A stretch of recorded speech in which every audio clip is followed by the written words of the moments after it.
Good morning, everyone.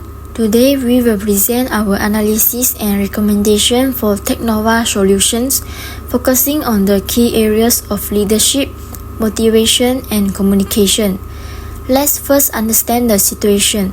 Technova is facing three core issues that are hindering team performance and morale: an autocratic leader, demotivated and stifled creative employees, and significant communication breakdowns.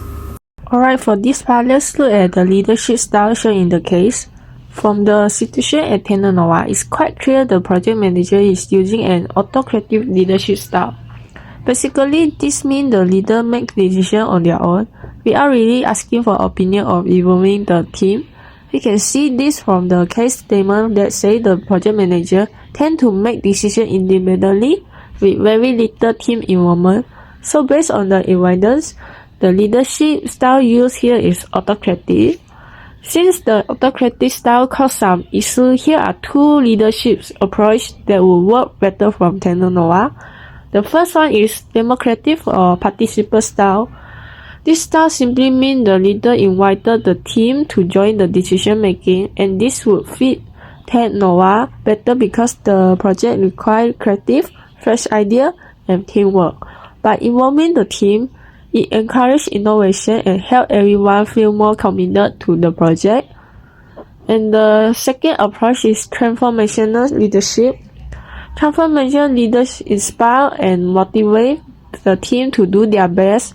For Technova, this will help build a shared vision for the mobile app, boost the team morale, and create a more positive environment, especially important for a tech project that needs constant change and improvement. So these two leadership styles, democratic and transformational, would be more suitable at the net for this situation.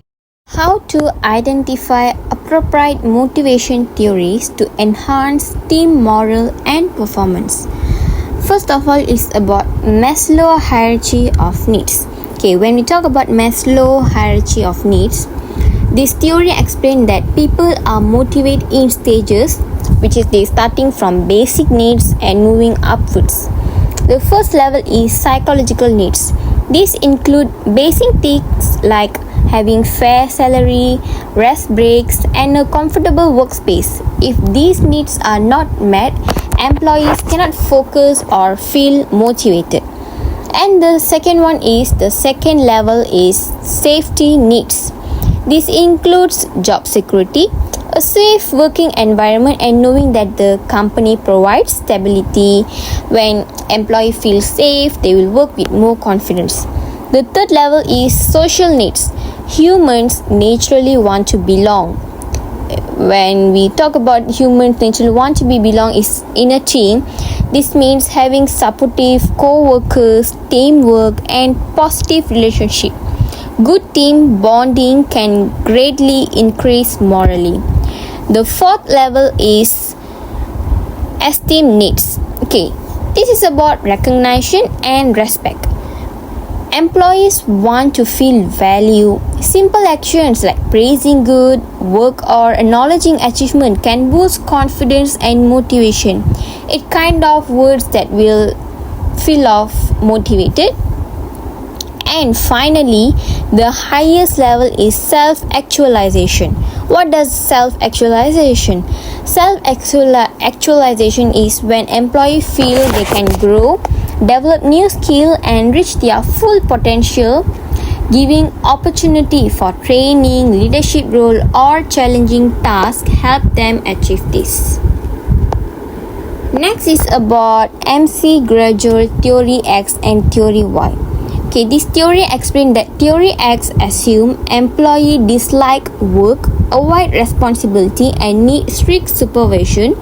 Manager using this style tend to control everything. This often leads to low morale and poor performance. Theory Y assume employee enjoy work, are self-motivated, and like taking responsibility. Managers who follow Theory Y encourage teamwork, trust their employee, and give them more freedom to make decisions. So, by understanding and applying these two theories, managers can improve team morale and performance. Maslow helps us understand what employee need, while MC Gregor's theory X and Y help us understand how managers should treat their teams. Together, these theories create a more positive, productive, and motivated working environment. That's all. So next, how to apply these theories to a real life scenario.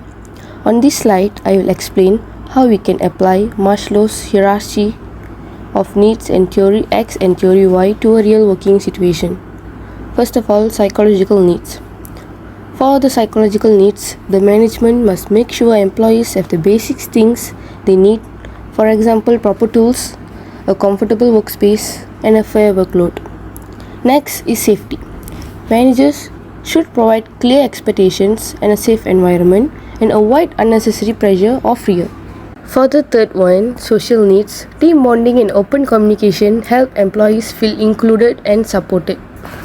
For the esteem needs, managers can give recognition and positive feedback. They can also give small leadership tasks to help build confidence. For the final one, self-actualization, it can help employees reach their full potential. Managers should provide training, new challenges and opportunities to grow. Theory X versus Theory Y application. Instead of using a Theory X approach, which is strict and controlling, a Theory Y approach works better. For an example, give employees autonomy, let them participate in decision making, encourage their ideas, trust them with responsibilities, provide coaching rather than punishment. So overall, when we combine Maslow's needs with a Theory Y leadership style, we can create a more motivated, confident and productive team. Thank you. In types of communication flows, first one is downward communication. The project manager gives orders and instructions directly to the team without much discussion. Number 2, upward communication. Team members try to report their ideas and problems to the manager, but their feedback is often ignored or filtered. Number 3, lateral communication. Communication occurs between employees in the same level, especially when they discuss, test, or share ideas among themselves. The next part is barriers to effective communication. The first barrier is information overload. When too much information is received at once, people cannot process it effectively. For example, a manager receives 1,000 unread email after a business trip and miss important message. The second barrier is filtering.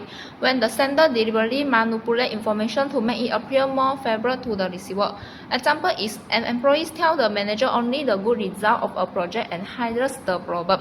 The third barrier is emotion. Emotion affects how a message is interpreted. When people are angry or stressed, they may misunderstand message.